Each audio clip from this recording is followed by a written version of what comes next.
Selamat datang di channel kita teman-teman semuanya. Ada yang bikin kita semua tercengang ini. Di peringatan Hari Guru kemarin, Pak Prabowo, presiden kita, cerita bagaimana beliau pengen banget memperbaiki pendidikan kita. Makanya beliau mau bangun puluhan ribu sekolah. Dan ini yang menarik nih. Pak Prabowo menantang Menteri Keuangan Purbaya buat bangun 300 ribu jembatan. Hah? Kok jembatan? Karena ya kita sama-sama tahu ada banyak anak sekolah yang harus menyeberangi sungai buat sekedar ke sekolah. Sungai yang deras banget itu airnya. Ada juga yang harus menyusuri hutan berkilo-kilo, miris kan? Ini ambisius sekali Pak Presiden. Puluhan ribu sekolah, ratusan ribu jembatan. Menurut kalian mampu nggak Pak Purbaya untuk menuruti kemampuan dan tantangan dari Pak Presiden? Aku lihat kau belum botak jadi masih kuat kau.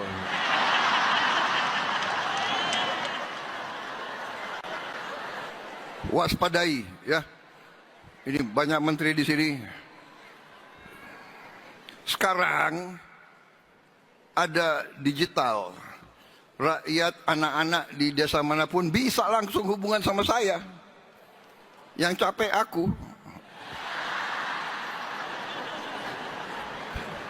Coba itu anak-anak yang ke sekolah harus nyebrang sungai tiap hari. Tayangkan itu. Nah ini.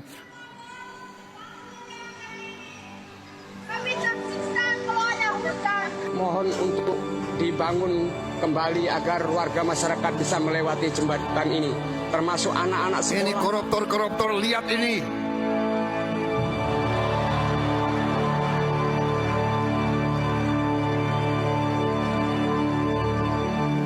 Jalan sungai daripada harus muter ke sana buat nganter ke sekolah.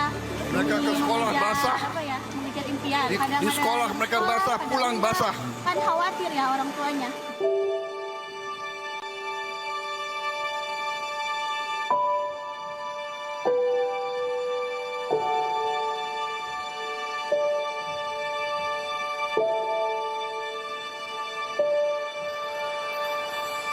Kami keseringan dihambat banjir di saat kami pergi ke sekolah, dan kami mohon kepada Bapak untuk membangun jalan kami ini karena kami tersiksa kalau kami pergi ke sekolah.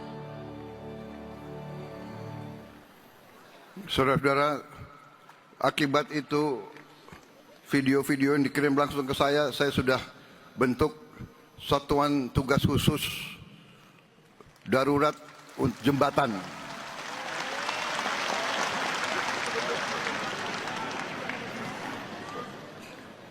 Kita butuh membangun 300 ribu jembatan di seluruh pelosok-pelosok yang terpencil. 300 ribu jembatan. Ada yang kecil, ada yang penyeberangan. Ini sedang kita rancang. Anak-anakku sabar, saya sedang bekerja. Mudah-mudahan tahun depan semua jembatan bisa berdiri.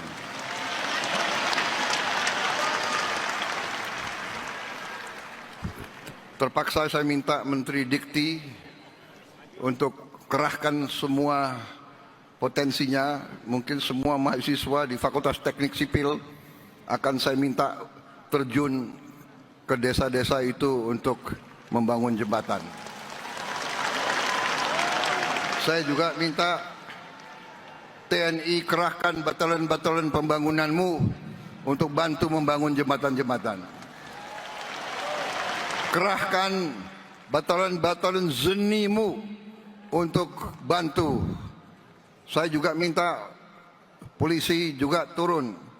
Saya minta itu kompi-kompi Brimob terjunkan, bantu rakyat di desa-desa untuk atasi ini. Masalah jembatan ini menjadi prioritas. Karena saya tidak rela anak-anak seperti itu tiap hari mempertaruhkan nyawanya untuk ke sekolah.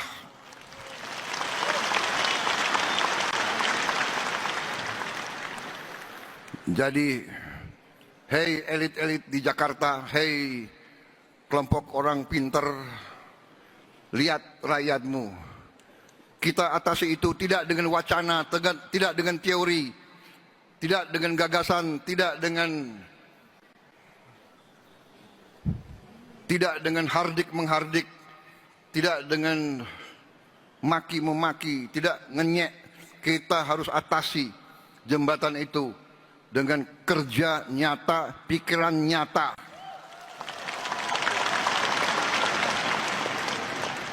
Dan tiap jembatan bagaimanapun butuh sumber daya, butuh uang. Ini sedang tambah lagi pusing Purbaya. Enggak apa-apa Purbaya, pusingmu mulia untuk rakyat. Aku lihat kau belum botak jadi masih kuat kau.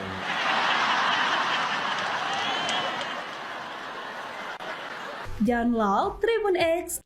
Waduh, ini ditantang dengan tantangan yang nggak biasa.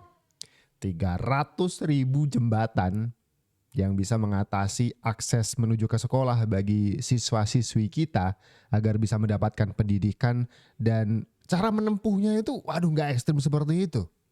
Kalau siswa di kota kenapa? Terlambat sekolah, kena macet. Kalau siswa di pedalaman kena macan, kan lewat hutan soalnya, itu berbahaya. Jadi Pak Prabowo tuh pengen mengatasi ini semuanya. Pendidikan bagi siswa-siswi kita, generasi emas kita mesti terjamin. Salah satunya dengan akses. Pak Purbaya 300.000. Sanggup nggak Pak? Saya minta maaf sebagai presiden Anda, saya baru mampu mengalokasikan 16.000 sekolah. Tapi tahun depan saya bertekad untuk melipat gandakan itu.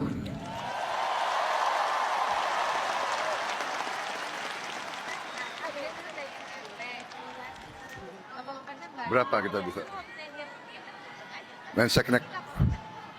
Menseknek, kau yang aku tanya, jangan kau lihat kiri kanan.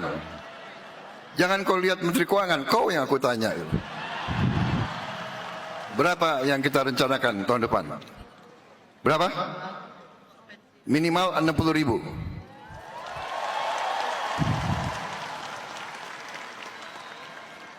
$60.000 pun saya tidak puas. Menteri Keuangan bisa kita tambah?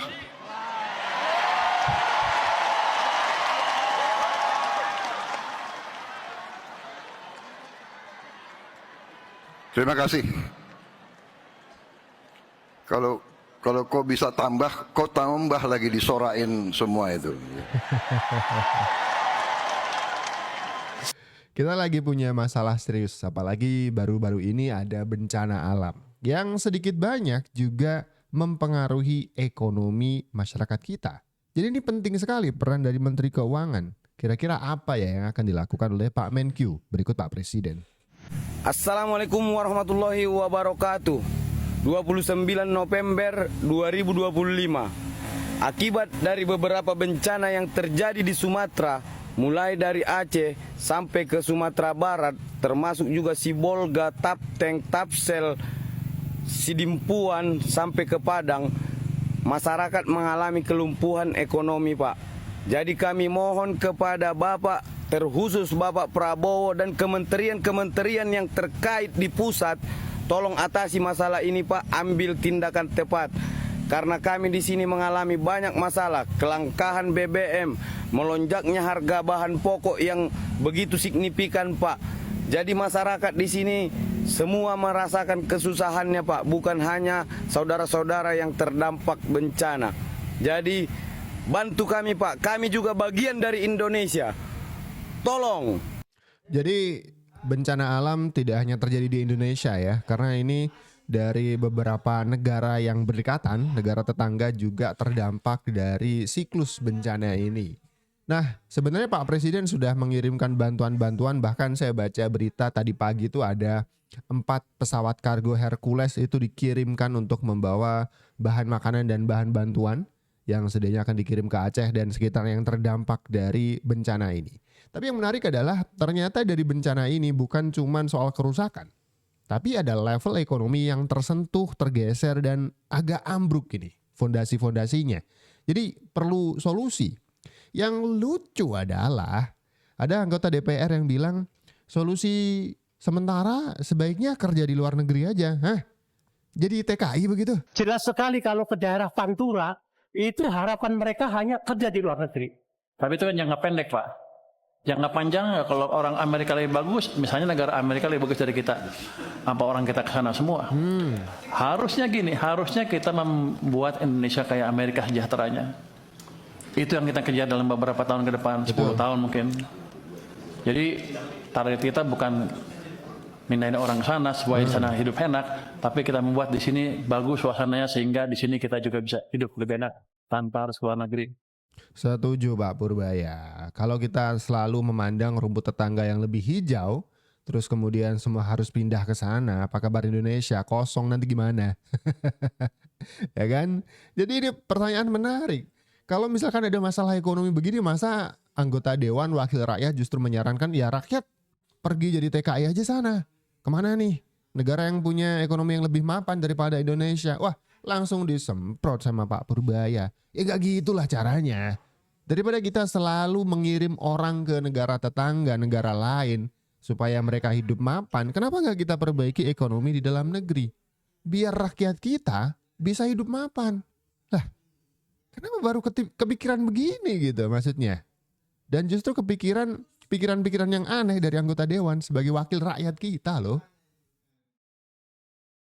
Gimana sih ceritanya negara nggak punya utang, malahan kebanyakan duit, sampai bingung ngabisinnya. Pemerintah Irlandia ngalamin surplus anggaran 126 triliun rupiah. Bahkan pertumbuhan negaranya 5 kali lebih cepat dari yang diharapin di 2023. Lebih gilanya lagi, pada September 2024 lalu, Irlandia berusaha nolak keputusan pengadilan Eropa supaya perusahaan Apple nggak perlu bayar utang pajaknya ke Irlandia. Kok gitu? Bisa ya nolak utang pajak yang besarnya 220 triliun rupiah plus bunga 17 triliun rupiah, padahal jumlah utangnya itu setara dengan 4,8% dari pendapatan Irlandia. Sesuai dengan laporan The Economist, perekonomian Irlandia emang lancar banget. Pendapatan nasional brutonya kira-kira 4,9% di 2024 dan 2,7% di 2025. Terus,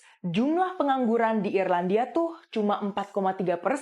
Belum lagi inflasinya. Bukannya naik, malahan turun. Sebenarnya apa sih yang bikin Irlandia jadi kaya begini? Kalau menurut ekonom Irlandia, David McWilliam, surplus ini adalah buah dari usaha keras pemerintahnya di 20-30 tahun yang lalu. Sejak 1950, Irlandia udah mampu menawarkan tarif pajak yang baik kepada perusahaan multinasional. Makanya, Irlandia jadi pilihan yang tepat bagi perusahaan multinasional kayak Apple atau Meta buat ngembangin perusahaannya di sana. Soalnya, pajak perusahaan di sana rendah.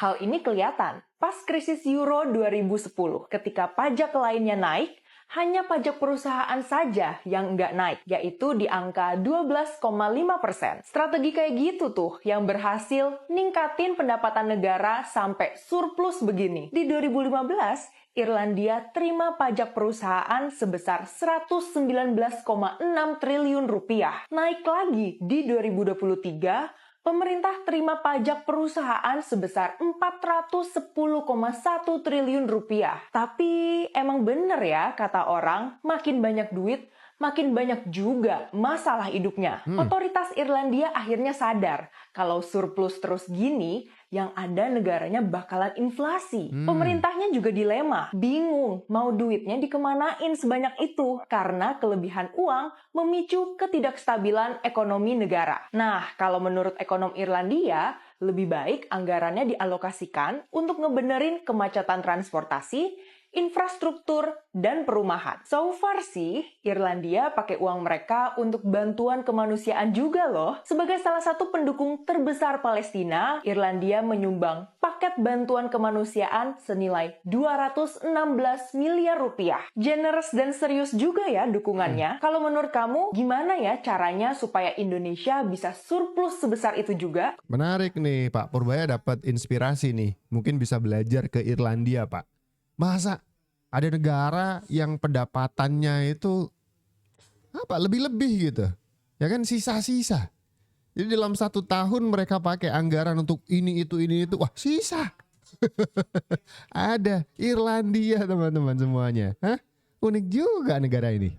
Negara yang warganya paling sejahtera, Finlandia. Bayangin aja PDB per kapitanya itu sampai $50.000. Jadi per orang kira-kira ya hampir 1 miliar. Beda banget sama Indonesia yang 70 juta. Nah tapi sebenarnya kunci dari kesejahteraan itu bukan ekonominya doang. Mereka tuh punya culture kolaborasi, bukan kompetisi. Beda sama negara-negara barat. Jam kerja juga dikit, 9 sampai 5 jam. Fasilitas lengkap, pendidikan bagus. Sampai anak-anak yang sekolah, mulainya tuh dari jam 9 atau 9.45 sampai jam 2 atau jam 2.45 doang. Karena mereka tuh government-nya percaya bahwa lu bangun kepagian juga anaknya pasti ngantuk, nggak produktif. Jadi sebenarnya ini hal-hal yang bisa dipikirin ya. Karena ekonomi maju belum tentu warga sejahtera. Warga sejahtera adalah kita mikirin apa yang jadi penunjang untuk aktivitas warganya. Lebih mikirin orang. Coba deh share, kalau dibandingin di Indonesia, hal yang kalian paling greget bikin warga nggak sejahtera tuh apa? Banyak orang banyak komentar terhadap hidup orang lain tapi nggak ngebantu. Itu mungkin kultur yang harus kita rubah juga ya. Ya bagus sih orang komentar, artinya mereka peduli. Tapi sebenarnya nggak peduli-peduli amat. Bayangin nih, setiap orang yang peduli sama kita itu ikutan bantu. Misalkan ya. Misal nih soal ekonomi. Loh masih nganggur. Coba nih tawarin kerja. Orang kita cuma nanya doang, masih nganggur. Iya. Ya sabar ya. Gitu doang. Kolaborasinya mana nih? Gak sama dengan mana tadi, Finlandia. Kalah kita. Komentar kalian deh. Silahkan tulis dalam komentar di bawah ya.